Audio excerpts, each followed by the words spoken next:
Olá, pessoal, muito boa tarde. Estamos iniciando mais um podcast, episódio 68, nessa tarde maravilhosa, ensolaradíssima, na nossa querida Manaus, para o mundo. E hoje com um tema super especial, educação, uma nova abordagem pós-pandemia. E você vai acompanhar aqui um podcast muito legal, muito divertido e com muito conteúdo para você que é da área de educação e, obviamente, para você que é da área de gestão. Vamos entender um pouco mais como é que está funcionando esse ambiente escolar, esse ambiente educacional no pós-pandemia, com uma convidada super especial.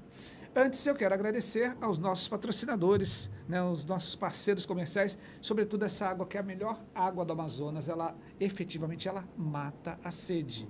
Ela é produzida aqui na região norte e ela tem um altíssimo pH e você encontra em qualquer supermercado, os melhores restaurantes de Manaus. E não posso deixar também de falar do nosso parceiro super especial, é Edebrindes, onde você está pensando no final do ano, a gente está começando a preparar aqueles kits para os nossos colaboradores e também para os seus parceiros de negócio. Edebrindes, você vai lá no site www.edebrindes.com.br e com certeza você vai ter mais de 4.000 opções para que você possa, né, presentear os seus fornecedores e os seus colaboradores.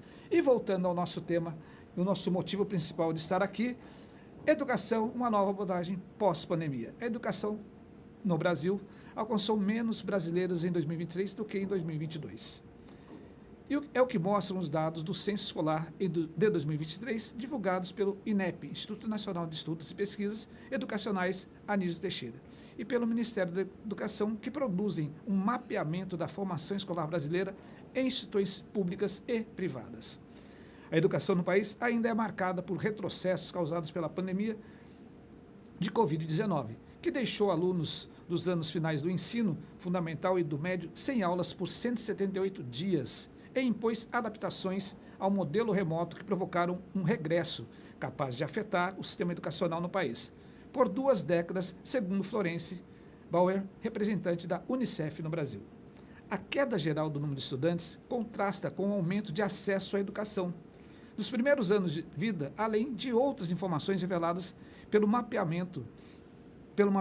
A taxa de alfabetização no Brasil para pessoas com 15 anos ou mais foi de 93,2% em 2022. No entanto, ainda existem disparidades regionais significativas, com estados do Norte e Nordeste, apresentando taxas mais baixas.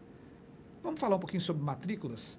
Na educação básica, em 2022, o Brasil registrou cerca de 47,3 milhões de matrículas na educação básica, ensino infantil, fundamental e médico.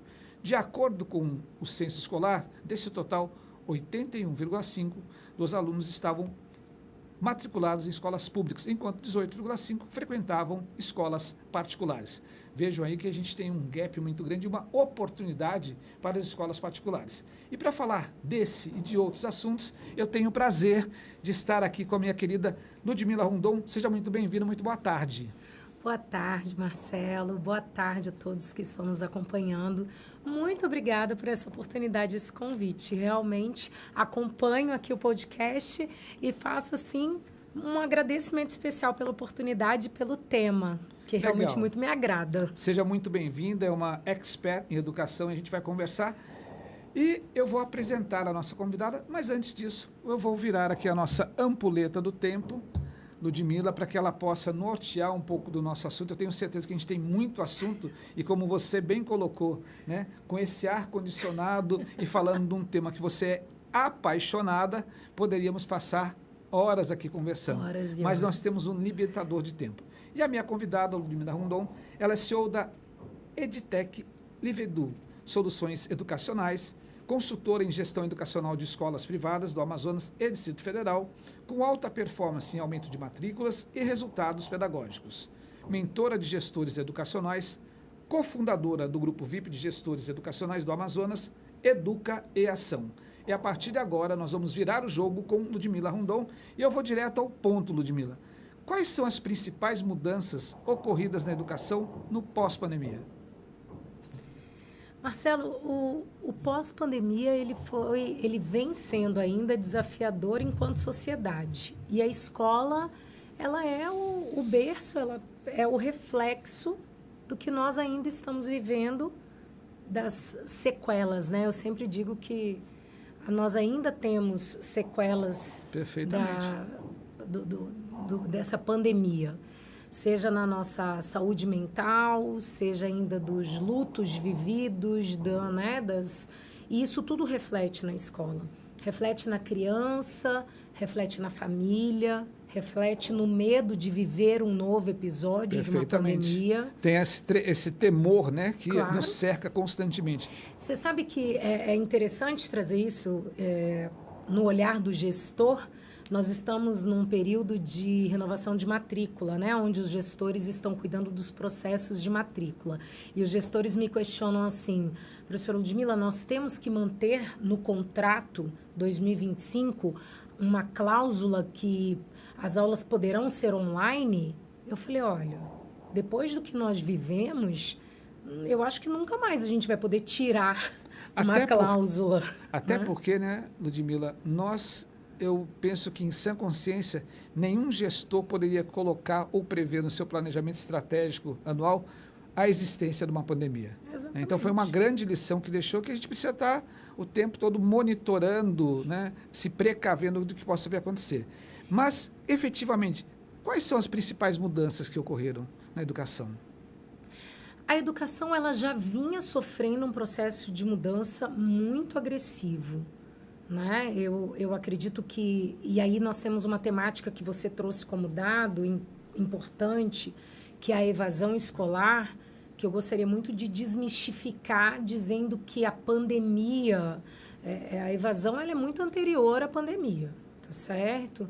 Esse é um problema latente que nós temos, e aí a gente poderia até trazer, por exemplo, como a questão do novo ensino médio, a necessidade de rever o processo educacional, esse processo retrógrado, o fato de que a educação básica, a escola em si, não prepara o jovem para o mercado de trabalho, e, enfim, nem para a graduação em si, né? Ele não prepara isso é fato, nós precisamos rever isso, mas eu diria para você que a pandemia nos trouxe como desafio e ainda vem nos trazendo, e aí eu brinco que o que não se aprende pelo amor vai se aprender pela dor, é o processo que a gente fala muito das soft skills. Eu diria que é o processo de adaptabilidade.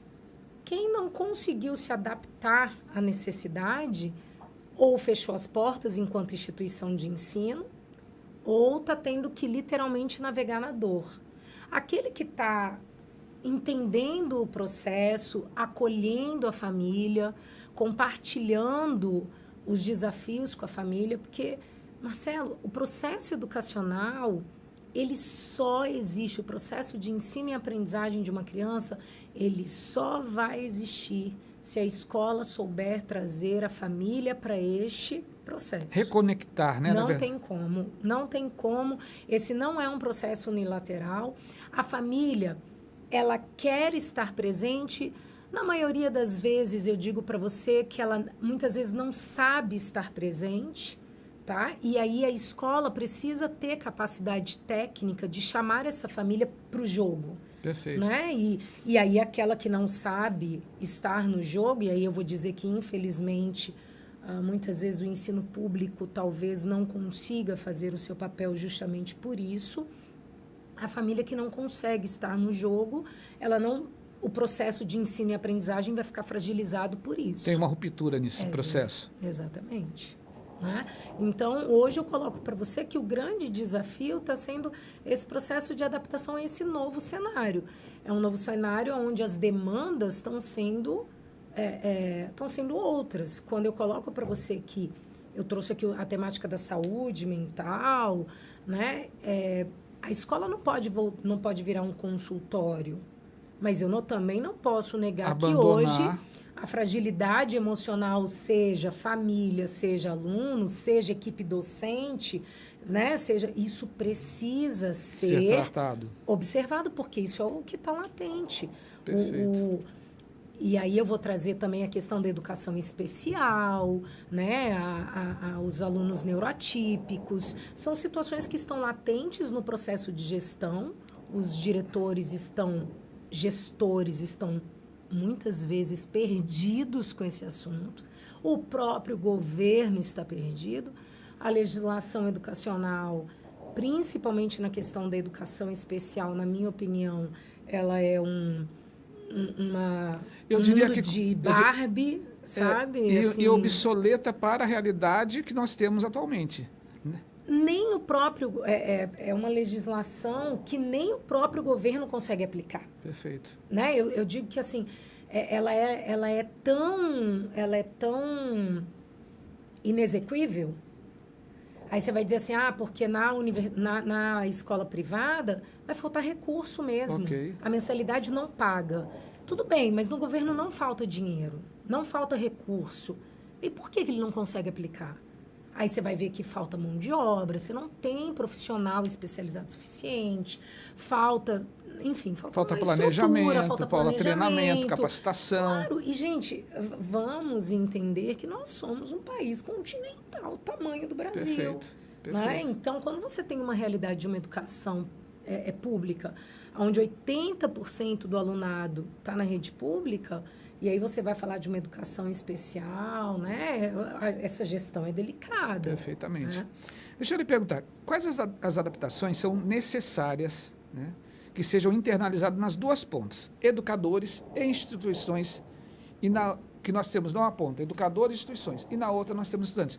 Quais são as adaptações que nós precisamos trazer para esse momento no que diz respeito a revigorar a educação com ênfase para o mundo do trabalho? Marcelo, eu sou especialista no novo ensino médio. E eu confesso a você que eu sou uma super entusiasta, assim. Você fala para mim no novo ensino médio, eu realmente acredito na proposta que nós temos em mãos, do que a lei nos permite fazer com o novo ensino médio. O problema é que, como tudo no Brasil, infelizmente nós dependemos de um jogo político aonde você acaba tendo sempre uma necessidade de uma paternidade, né? De se buscar quem é o pai da criança. Okay. E primeiro que na gestão educacional, você começa por um simples fato. A gente trata de ano letivo. E aí a primeira coisa que eu trago para o gestor toma cuidado, porque qualquer decisão que você tome, você está tomando, nada você vai poder mudar no período de pelo menos um ano. E quando você fala em planejamento, não tem curto prazo, sabe? Tipo assim, não tem como pivotar alguma coisa na educação em curto prazo. Então, quando você fala em legislação, em implantar um novo ensino médio num país como o Brasil, você imagina que são governos e governos que vão passar por esse período necessário de implantação. E é aí onde está o nosso grande desafio. Mas mesmo assim, eu quero colocar para você que é assim. O nosso modelo do novo ensino médio, ele tem muita semelhança com o que a Finlândia trouxe lá na década de 80. E ela patinou durante 10 anos, fracassando na implantação do novo ensino médio dela. E tu sabe o que aconteceu? Depois de 10 anos, eles já estavam para desistir. E aí os caras se reuniram lá e disseram assim, olha, sabe qual é o problema? Se a gente não mudar o vestibular, não adianta a gente ficar patetando aqui. Simples assim. Mudar a forma de Mudar a forma de você... Não adianta a gente mudar a sala de aula se eu tenho que preparar o aluno para uma prova conteudista, para uma prova ABCDE, para uma prova... Porque, na verdade, Marcelo, hoje o que está acontecendo é que, assim, nós vamos mudar tudo enquanto permissão para se fazer. Nós vamos fazer eletivas, projetos. Eu vou poder trazer todo o mercado de trabalho para dentro da sala de aula, porque a lei do novo ensino médio me permite fazer isso enquanto instituição de ensino. Atividades extensionistas, tudo. transversais. Posso pegar o mercado de trabalho e colocar dentro da minha escola. Porém, o vestibular é o mesmo. E qual é a exigência do pai que matricula? Passar o filho, porque a próxima etapa de um aluno do ensino médio, ele não vai direto para o mercado de trabalho, ele precisa ter uma graduação, ele precisa ir para uma nova etapa. Então, enquanto nós não modificarmos o nosso vestibular, nós não temos como ter sucesso na implantação do nosso novo ensino médio. E eu quero te dizer que, assim, hoje eu já tenho vários, aqui em Manaus, vários cases de sucesso, de eletivas, em que os meninos, inclusive de soft skills, por exemplo, onde eu tenho escolas que trabalharam, ensinaram para os meninos o que são as habilidades, o que é que eu tenho que entender como criatividade, o que eu tenho que entender Quais como as principais resolução de competências? problema, conflito, eu tenho que entender o que é gestão de conflito, entende? Eu acho muito legal, nós tivemos um projeto numa das escolas que os meninos tiveram que entender, na prática, o que é network? O que é network? Eu tenho que entender quem é o pai do meu amigo. Ah, ele tem uma empresa. Tá, mas ele tem uma empresa de quê? Quem é o vô dele? Qual a conexão que eu posso gerar? Qual a conexão que eu posso gerar disso? Quem são? Quem é aquele que está sentado do meu lado? Sabe? Então, isso é muito legal quando você consegue ensinar, quando você consegue materializar isso. E aí, depois foi muito interessante. Eu também tive um outro projeto que trabalhou essas habilidades, explicou, trouxe a teoria, porque a teoria é sempre importante, a gente não pode ficar na etapa do achismo, entendeu? Então, teoria, bora aqui. E depois eles foram para um parque de aventura e, através de grupos, tiveram que trabalhar toda essa gestão do conflito, aquela coisa motivacional, adaptabilidade, tiveram que se adaptar aos desafios, questão liderança, do incentivo, comunicação tudo. assertiva. E aí, começaram a ver na prática como é que eles conseguiam exercer aquelas habilidades. E aí, depois disso, nós tínhamos professores do mercado que não necessariamente são pedagogos ou são licenciados, porque eu preciso trazer o psicólogo. Esse olhar do mercado, a vivência do mercado. Claro, eu preciso trazer a galera do RH, das empresas, para falar com eles e dizer, sabe aquilo que você viveu lá com o teu grupo? Agora, deixa eu te explicar como é que funciona aqui. E aí você cria essa conexão. Agora, o problema isso cai no vestibular? Não, no vestibular você é obrigado a preparar os alunos para as questões do ENAD. Né? E as questões do ENAD, do Enem, né? E assim sucessivamente. E aí eu fico pensando que há um distanciamento, e quando a gente consegue trazer essa discussão para o jogo educacional, a fluidez é maior. Hoje algumas universidades estão adaptando essa necessidade de ter essa discussão entre as soft skills e as hard skills, né? E aí elas começam uma discussão que deveria ter lá atrás, mas ainda há tempo, estão colocando agora. E o que me chama a atenção num projeto como esse que você falou é que é lógico que o conceito acadêmico ele faz parte, é necessário, é importante, mas essa junção entre a academia e o mercado é esse match que vai fazer dar certo, é isso que vai trazer uma experiência e é isso que o aluno quer aprender. Porque no passado, eu me recordo que lá atrás, para que você vai usar, né? Tinha lá algumas disciplinas de biologia, eu ficava me questionando, para que eu vou usar isso? Onde que eu vou usar isso? Né? Onde que eu vou usar aqui a tabela periódica? Onde que vai ser utilizado? E hoje, quando a gente consegue trazer essa materialização, né, e juntar soft skills com o conhecimento acadêmico, acho que isso dá uma percepção para o mercado, para o aluno e, sobretudo, qual o papel da educação. Penso dessa maneira. E aí eu quero aproveitar e te perguntar, nesse sentido, quais as oportunidades que a gente pode gerar para os estudantes para que a gente possa fazer essa junção entre a academia, entre o banco escolar e, efetivamente, o mercado. O que a gente pode fazer na prática, além desses projetos que você pontuou, mas aonde mais que a gente pode avançar? Marcelo, eu acho que o primeiro passo que as escolas precisam enfrentar agora é apoiar esses estudantes no diálogo com as famílias, tá certo? Porque, assim, eu quero dar um passo atrás na resposta para você, porque um dos desafios que eu encontro hoje nas escolas, vou te dizer qual é. E isso não é uma característica Manaus, tá?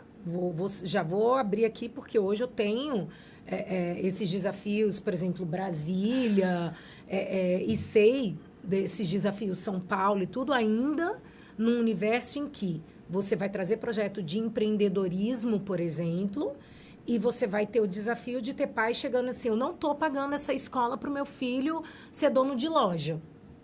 Porque na cabeça dele, empreender é vender brigadeiro, é vender bolo, como se isso não fosse uma profissão digna, não fosse pelo qual ele está pagando a mensalidade cara daquela escola na concepção dele.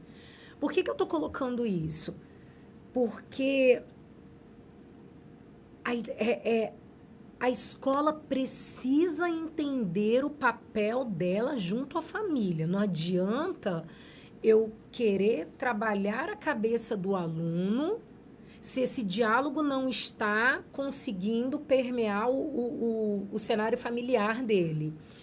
E por que eu estou te dizendo isso? Porque na hora da escolha do curso, na hora da decisão, depois lá, na hora que chegar no ensino médio, eu vou estar só fomentando um conflito. E eu vou colocar isso porque hoje várias escolas, e eu acho isso importante, vão trazer uma tendência educacional que são as soluções educacionais, a carga horária de projetos socioemocionais, as escolas, que vou chamar escolas de paz, as palestras e tudo. E eu já deixo aqui claro que, né, para aqueles que estão me ouvindo, os gestores ou até mesmo os pais, né, que busquem escolas que realmente se posicionam em apoiar os pais, apoiar as famílias nessa conexão. Porque eu sempre digo que assim, a escola do seu filho precisa ser a sua escola também. Nós, por mais que você tenha um filho mais velho, mas esse de agora não vai ser igual ao mais velho. A geração é outra, o desafio é outro. Às vezes saiu da mesma barriga, mas não vai ser do mesmo jeito. Ok. E a escola vai ter que te ajudar a construir essa relação. E aí tem um ponto importante. Eu tenho até uma palestra que eu, às vezes, conduzo com os pais, que chego e digo assim, a escola que chegar e disser, eu estou preparando o seu filho para o futuro, pergunte a ela, qual é o futuro que você está preparando? Cadê a bola de cristal? Para que profissão que essa escola está preparando? Nenhuma escola sabe para que profissão nós estamos preparando. E está tudo bem. A volatilidade com que o mercado está acontecendo. E está tudo bem. Nós não podemos assumir a responsabilidade de preparar um jovem, porque hoje nós não sabemos. Vamos entender que temos que falar sobre inteligência artificial, temos que capacitá-lo, mas por isso nós estamos no momento de ter que desenvolver habilidades e não dizer, olha, vai para o direito, vai para a medicina, vai para a engenharia. Eu não tenho mais que capacitá-lo dessa maneira. Só que se eu não trouxer a família para essa reflexão, eu não estou cumprindo meu papel educacional. Perfeito. Dito isso... Uma ponta fica solta. Uma ponta fica solta. Dito isso, eu preciso abrir a cabeça desse jovem. Ah, eu quero fazer direito. Ah, ótimo. E por que você quer fazer direito? Ah, porque... Eu vou pegar um exemplo clássico, tá? Eu converso muito com o ensino médio, porque é a minha área, e eles dizem assim para mim, a minha primeira formação, Marcelo, é Relações Internacionais. Então, quando eu falo isso, brilha os olhos assim, fala assim, eles chamam, Tia Lude, eu quero fazer muito Relações Internacionais. Eu falo, meu filho, mas por quê? Ai, tia, eu gosto de viajar e eu quero ser diplomata. Eu falei, pois é, minha filha, então senta que lá vem a história, né? Então, primeira parte, você já pesquisou? Você já entendeu? Você já deu aquele Google?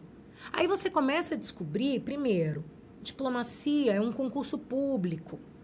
Se você quer ser diplomata, você não tem que fazer relações internacionais. Você pode fazer qualquer nível superior.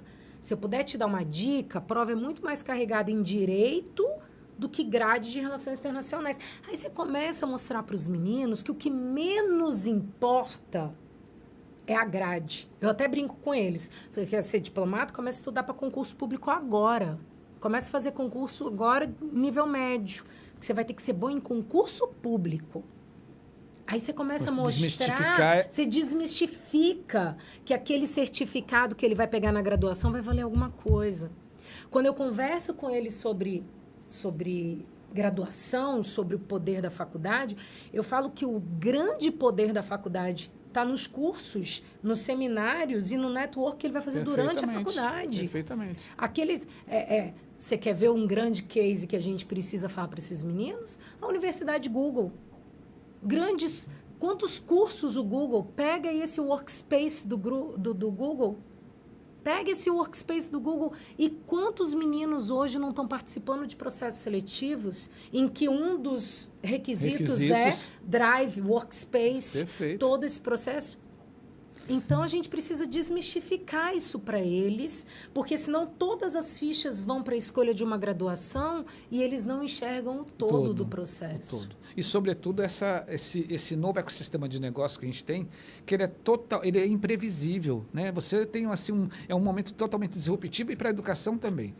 E aí eu quero trazer aqui uma pergunta para você, que a gente vem se conhecendo e surge uma curiosidade. Como o indivíduo nasceu e qual o seu propósito dentro desse contexto maior, né, de que esteve em São Paulo agora, né, que tem assim, alguns clientes fora do Amazonas, que atende alguns clientes aqui. Qual é o seu propósito na sua organização? Marcelo, você sabe que eu vou completar em 2025 15 anos no Amazonas, né? Cheguei aqui, me apaixonei pelo Festival de Parintins, me apaixonei por um parintinense, fiquei pelo Festival de Parintins e hoje eu não saio daqui por nada nesse mundo, porque eu sou apaixonada pelo Amazonas. E hoje o que mais me orgulha e me coloca como uma bandeira é conseguir mostrar que a nossa educação no Amazonas, ela pode ser referência, sim, como um processo de gestão, de organização, de métrica e de resultado de excelência para o Sudeste, como eu estou levando os cases lá. Inclusive, você participou de um evento agora em São Paulo como palestrante, exatamente, sim, levando essa percepção e esse olhar. Sim, e confesso a você, agora foram 200 gestores, donos de escola para o evento. Fechei contratos de consultoria com escolas de São Paulo, demonstrando os cases de sucesso aqui no Amazonas. Isso é muito legal, então, né? Que a gente acaba também tirando, né, essa névoa que fica, que tudo que está bom está para o Sul e Sudeste. Mas nós temos muita coisa, inclusive no que diz respeito à educação, para a gente poder expandir, né, e levar realmente essa grandeza que nós temos aqui. E eu coloco para você assim, que eu adoro aquela frase, quando eu chego para o gestor, seja do Sudeste, no evento tinha gente da Bahia, né, do Espírito Santo, e assim, quando você pega um gestor que ele começa a se vitimizar, de dizer, mas porque lá na Bahia, eu faço questão de dizer, epa, mas espera aí, eu lá no Amazonas consegui fazer. Então, assim, muito pelo contrário. Eu viro a chave e digo, epa, se eu lá conseguir, você não tem desculpa para dizer desculpa, dá para fazer. Por que você não conseguiu. E hoje nós temos, sim, como nos... E não só na iniciativa privada, tá? Eu quero aqui dar a mão palmatória para o ensino público e dizer que a Secretaria de Educação, a SEDUC, quanto ao planejamento do novo ensino médio com o Conselho Estadual de Educação, eles saíram na frente no âmbito nacional. E aí, veja, quem sai na frente tem ônus e bônus. Perfeito. Mas saíram na frente. Fez. Eles fizeram, e eu quero parabenizar. Eles foram, inclusive, nós tivemos representantes na maior feira educacional do Brasil ano passado, representantes do Amazonas falando sobre o novo ensino médio, porque nós éramos um dos poucos estados no Brasil que já estavam chancelados quanto ao nosso referencial curricular. Então, eu acho que nós temos muito a nos orgulhar desse processo e que pouco é dito. Pouco é dito, pouco é mostrado. Gente, eu estou aqui num bate-papo super especial com a Ludmila Rondon. A gente está falando aqui sobre a educação e olha que quanta informação relevante. Essa necessidade que a gente faça uma reconexão com a família para que a educação possa fluir efetivamente com o estudante. E a importância de você desenvolver as soft skills, né, as habilidades, competências atualizadas a esse novo contexto. E muito mais sobre a educação.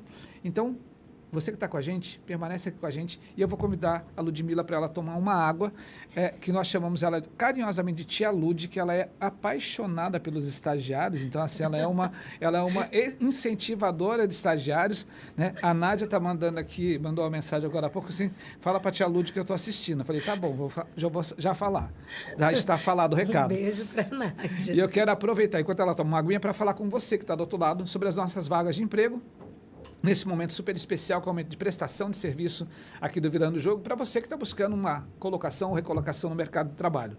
Então, você agora, seu celular, aponta a câmera para o QR Code que vai aparecer na sua tela, ou anota o WhatsApp 98590-4300 para as seguintes vagas de emprego. Apontador de produção. Então, você que tem aí, olha, poxa, mas eu tenho meu primo, eu tenho meu cunhado, eu tenho eu tenho meu irmão que trabalhou no distrito, ele tem experiência na área de produção, ele trabalhou na linha de montagem. Nós temos a necessidade desse profissional, ele precisa ter ali conhecimento, sobretudo de métricas de controle de qualidade para que ele possa atuar como apontador de produção. Temos ainda a vaga de auxiliar de produção. Então veja que nós temos aí uma grande indústria nacional instalada localmente, que está contratando pessoas, está ampliando o número de vagas e está contratando auxiliar de produção.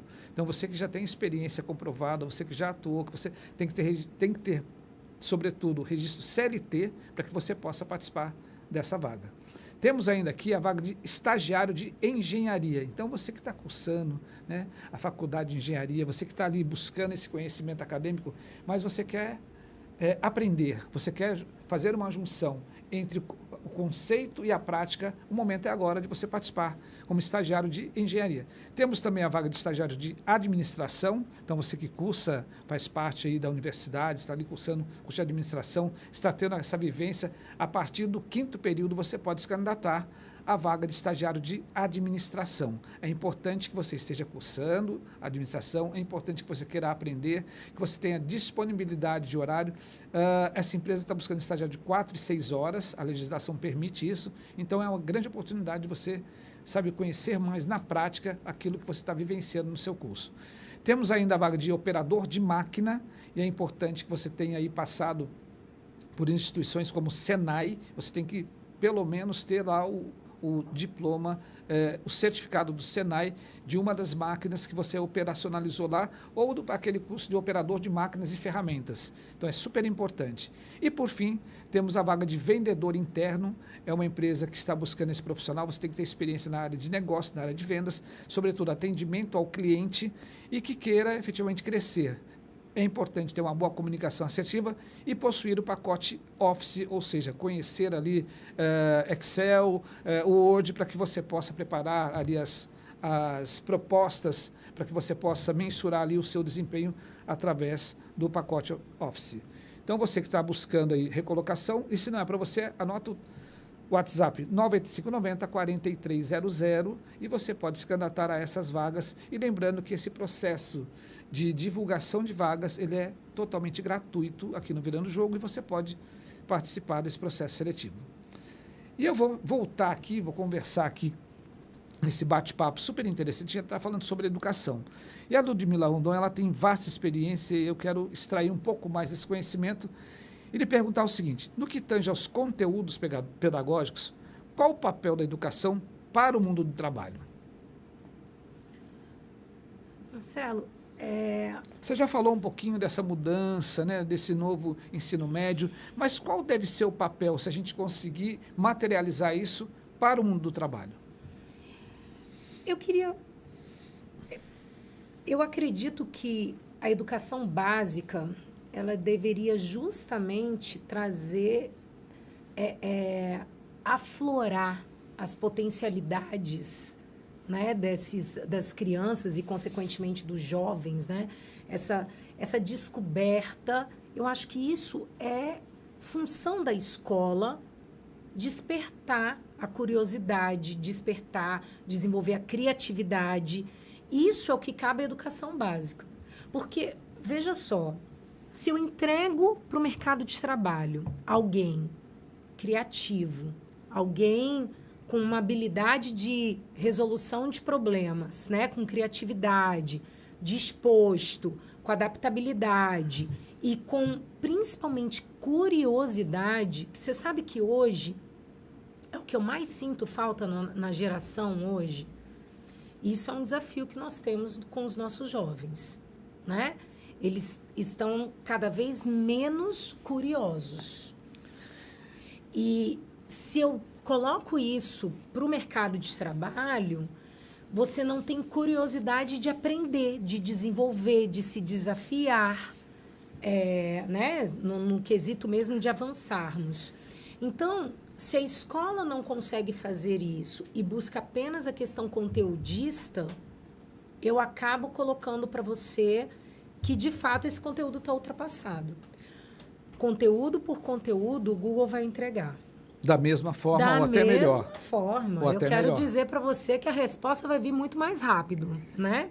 E aí vem o que hoje as escolas precisam cada vez mais se adaptar com a inteligência artificial, que a questão não é mais ensinar o aluno a resposta, e sim saber fazer a pergunta. Perfeitamente. Né? Dentro desse contexto, nós poderíamos afirmar que as perspectivas futuras para a educação no Brasil é o digital? Eu não tenho dúvida. Eu não tenho dúvida, mas sem... veja, eu acho que são etapas, tá? São etapas. Vou pegar até uma experiência, vou trazer aqui um caso vivido.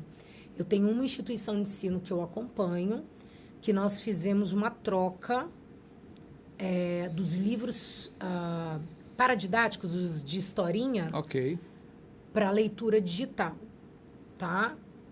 Confesso para você que esse foi o segundo ano, agora nós decidimos voltar. Metade vai ser físico, metade vai ser digital. Por quê? Porque nós já temos estudos que mostram que a nossa concentração com a leitura física é maior do que na tela. Aí eu coloco para você, quem vai vencer, o livro físico ou o digital? Eu não vou entrar nessa guerra. Eu enquanto escola, nesse momento, vou aplicar os dois. Perfeito. Você está entendendo? Eu vou preparar o aluno... alternativa. Para as duas aqui. Eu vou buscar, mas também vou desenvolver a leitura digital. Então, a gente precisa dizer assim, as escolas que estão optando, e aí eu vou fazer uma fala aqui como educadora, mas também vou fazer uma fala como mãe. Eu não acho que a educação básica possa ser radical. Então, a escola que opta, vou tirar todos os meus livros didáticos para um Chromebook, ela precisa ter um posicionamento muito firme para fazer isso. E como acontece na cidade, costuma perder um número significativo de alunos. Porque isso, você vai ter parte da sociedade, boa parte, que essa ruptura ainda é muito radical. Perfeito. Você está entendendo? Você ainda não tem essa coisa. Agora, é o futuro. E tem, acho que, uma questão de infraestrutura também, né? Se a gente pegar e se a gente levar isso pelo viés, por exemplo, da infraestrutura de internet, que muitas vezes é necessário utilizar para que você possa utilizar a tecnologia em sua larga escala, nós não temos uma infraestrutura que possamos dizer que ela está 100% adequada para esses novos tempos da educação. E você ainda tem um tempo. É como se eu te dissesse assim, vamos...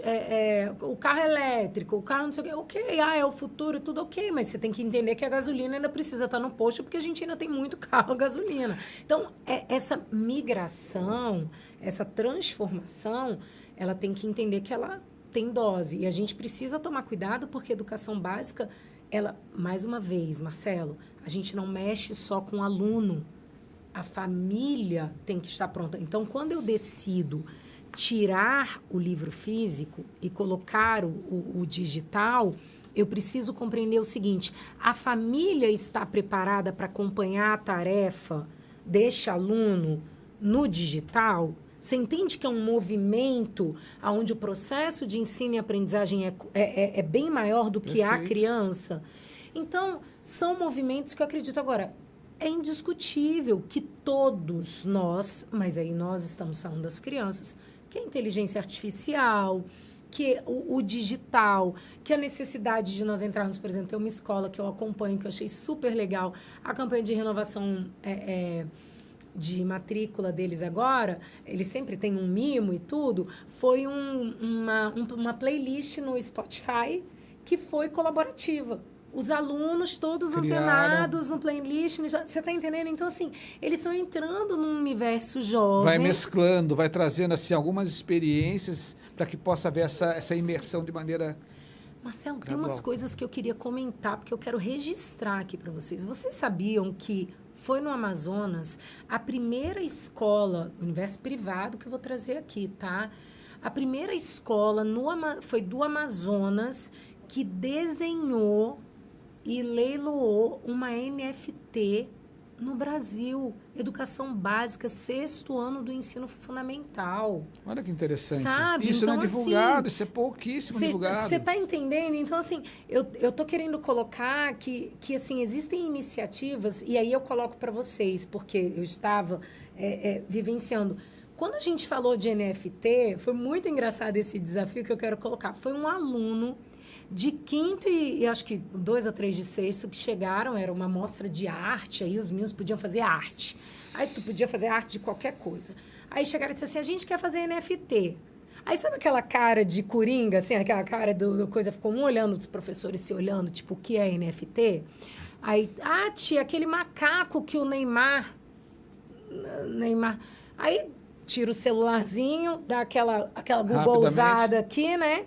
Neymar, um macaco feio que dá dó, que não sei se você já viu, o macaco pagou, o Neymar pagou no macaco não sei quantos milhões. Falei, gente, o que é NFT? Marcelo, um trabalho enorme, porque para você leiloar NFT, você tem que ter criptomoeda. Os meninos deram um banho.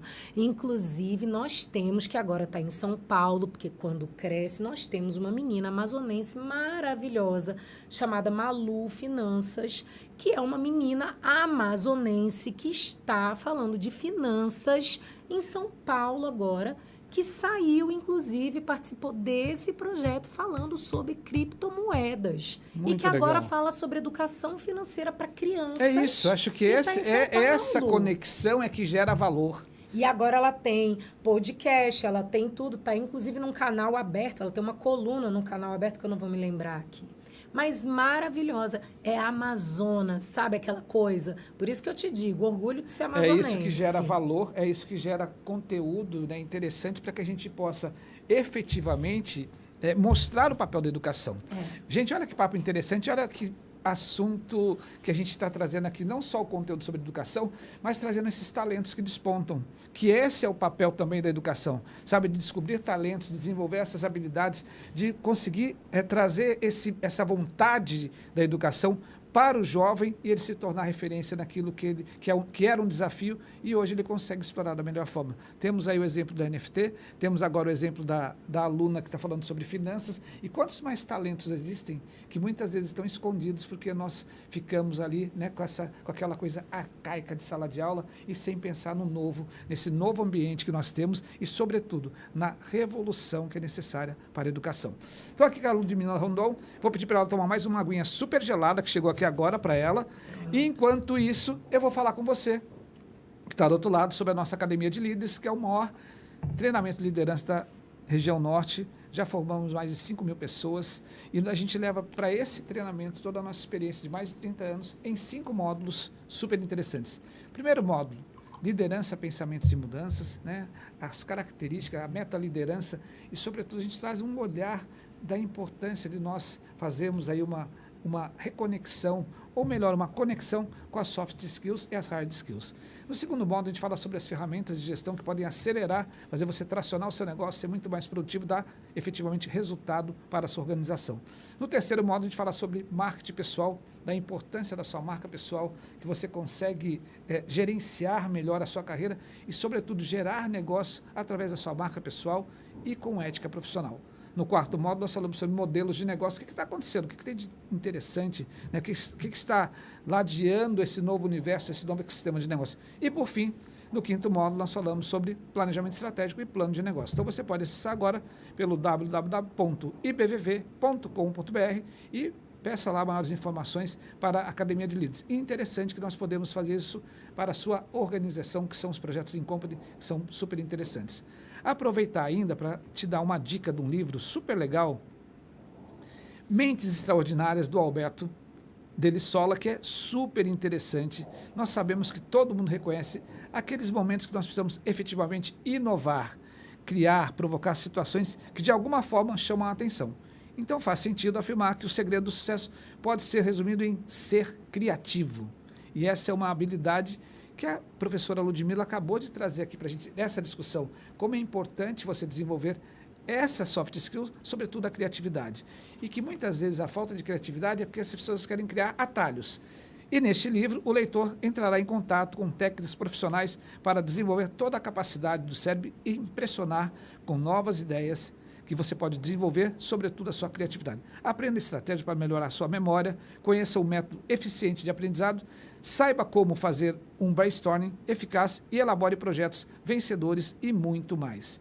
O autor ele é graduado em psicologia e mestre em filosofia do direito, ambos pela UFMG, e olha que interessante, ele foi campeão mundial de memória em 2007. Então, uma dica super interessante, Mentes Extraordinárias, como desenvolver todo o potencial do seu cérebro. Eu quero oferecer para você essa dica super interessante.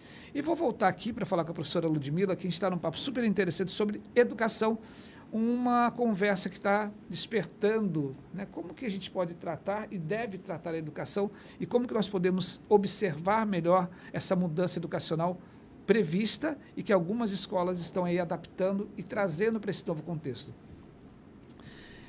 E aí, professora Ludmila, deixa eu lhe perguntar, quais são os desafios enfrentados por professores para se adaptarem ao ensino digital? Qual a sua percepção? Bom, vou fazer aqui, quero fazer um adendo sobre a indicação desse livro, hein, Marcelo? Primeiro, parabéns, uma excelente indicação. E trazer o seguinte, criatividade, tem duas temáticas importantes aí, hein? Criatividade e felicidade. Aí nós temos o grande case aí, né, da disciplina de Harvard, né? Felicidade lá. São buscas de grade horária mesmo dentro das escolas, e isso é indiscutível que é meta. Felicidade, criatividade. As escolas precisam ensinar isso. Então, eu não tenho dúvida que para os gestores ou para quem está estudando isso, eu trago aí que, de fato, trabalhar o cérebro, lembrando que felicidade também precisa de treino para que nós possamos ser gratos e trazer esse conceito de felicidade. Tem muita técnica que precisa ser desenvolvida nisso. Muito bacana. E a escola, nós já temos escolas em Manaus que trabalham isso dentro da grade horária. Então, para você ver como é que o nosso Amazonas consegue ser referência. Mas quanto ao desafio de tecnologia, eu quero trazer uma coisa para você. Não só para os professores, mas eu vou colocar para os profissionais de modo geral, e que os professores vão entrar na minha fala, porque são aqueles que estão, de fato, colocando, né? Tecnologia, Marcela, é uma coisa que, primeiro, o mundo está em constante evolução, é fato. Tecnologia, você tem aí todo dia, toda hora, para tudo. E, às vezes, eu me sinto... Eu até falo muito com os professores que eu falo assim, gente, às vezes eu me sinto numa, sabe assim, numa necessidade de detox, numa necessidade, assim, eu me sinto obesa, seja de informação, seja, às vezes, de muita indicação tecnológica. O tempo todo nós somos estimulados. Você já viu isso? Você já baixou isso? Você já usa esse aplicativo? Você usa isso? Então, eu, como gestora e como consultora nas escolas, eu sou a primeira a buscar uma equipe de TI que faça o filtro necessário para entender o que o professor está precisando. Professor, o que o senhor, de fato, precisa? É isso. Professor, olha, eu tenho essas opções aqui, o senhor quer testar? Tudo. Primeiro, então, eu quero fazer uma fala aqui. Gestores, diretores, donos, nós precisamos facilitar a vida dos nossos colaboradores. Ok. Não adianta eu chegar com um cardápio imenso de softwares, de plataformas, de um monte de coisa. Aplicam-se treinamentos constantes e impensados. Nossa, Marcelo, que eu canso de ver, e eu quero te dizer que eu me recuso, inclusive, como consultora, a fazer.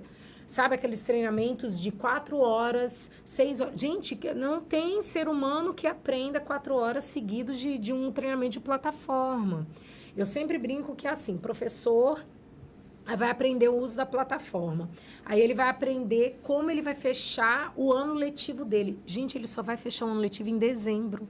Você está querendo capacitar ele em janeiro.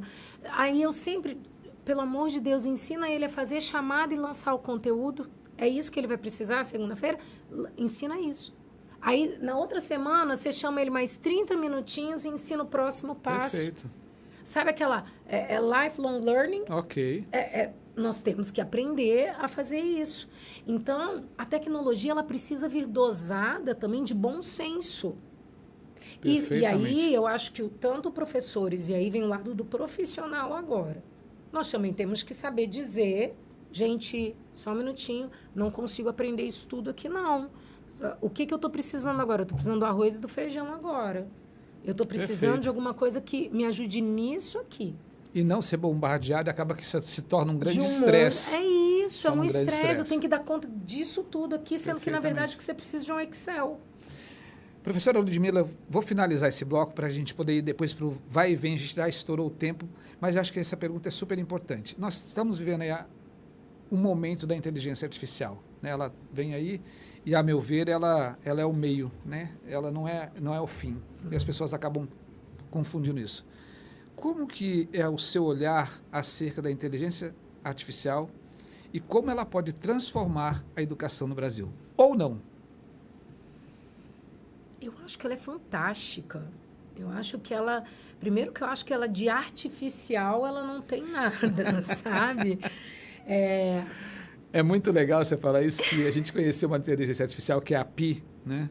E a Pi, ela conversa com você. Então, em alguns momentos, ela parece que ela está super bem-humorada. Daqui a pouco, ela está, assim, estressada. Daqui a pouco, ela está te cobrando, né? Então, assim, corrobora com o que você falou agora. De artificial, muitas vezes, ela não tem nada. Nada, e eu vou ser franco com você que, assim, a minha relação com o meu chat GPT, assim, eu faço questão de dar boa noite, agora eu vou dormir, sabe? Tipo assim... Ele tá muito próxima. Muito próxima. Eu quero dizer para você que, assim, ele já conhece os meus gestores por nome, se duvidar, conhece as minhas escolas, porque eu interajo com o meu chat GPT e coloco o nome da escola, olha, estou precisando entregar isso, pensei nisso, me aprimora isso. Então, assim, quero dizer para você que de artificial, não acho que ela tem nada. E acho que ela, de fato, é o meio. O que nós precisamos desmistificar é achar que ela vem para substituir algo, e aí eu tenho muito dentro da área educacional, a tecnologia vai tirar o professor de sala, o professor será... Não. Na verdade, o que nós temos que entender é que o professor, ele sempre será necessário, ressignificando a sua função dentro de sala. Agora, aquele professor que acha que a função dele permanecerá sendo dar a resposta, esse aí nem vai ser inteligência artificial. Na verdade, o Google já tomou a função dele sem muito esforço. Perfeito. Professora Ludmila Rondon, que papo interessante.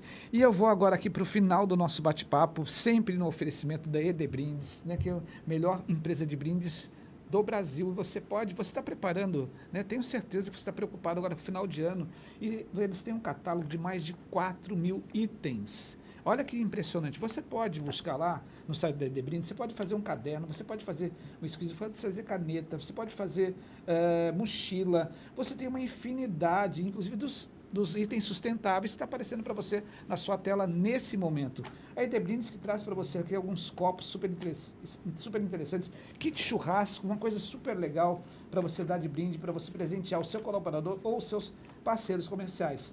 E muito mais que você só encontra na ED Brindes no www.edbrindes.com.br e você pode ter o atendimento aqui em Manaus do nosso amigo Oséias, que ele é o diretor da ED Brindes. Vai lá, manda uma mensagem para ele através do Instagram, que com certeza ele vai te atender com o maior prazer, vai te dar todas as soluções para que você possa ter o melhor brinde para a sua organização.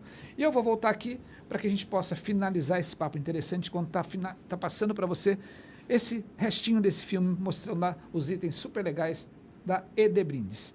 E a gente vai falar agora de um momento especial que é o vai e vem. Esse vai e vem são perguntas rápidas de respostas únicas. Ai, meu Deus. Respostas únicas são coisas que a professora Ludmila tem uma dificuldade há de confessar. Exatamente. Mas vamos lá, vamos tentar essa feita.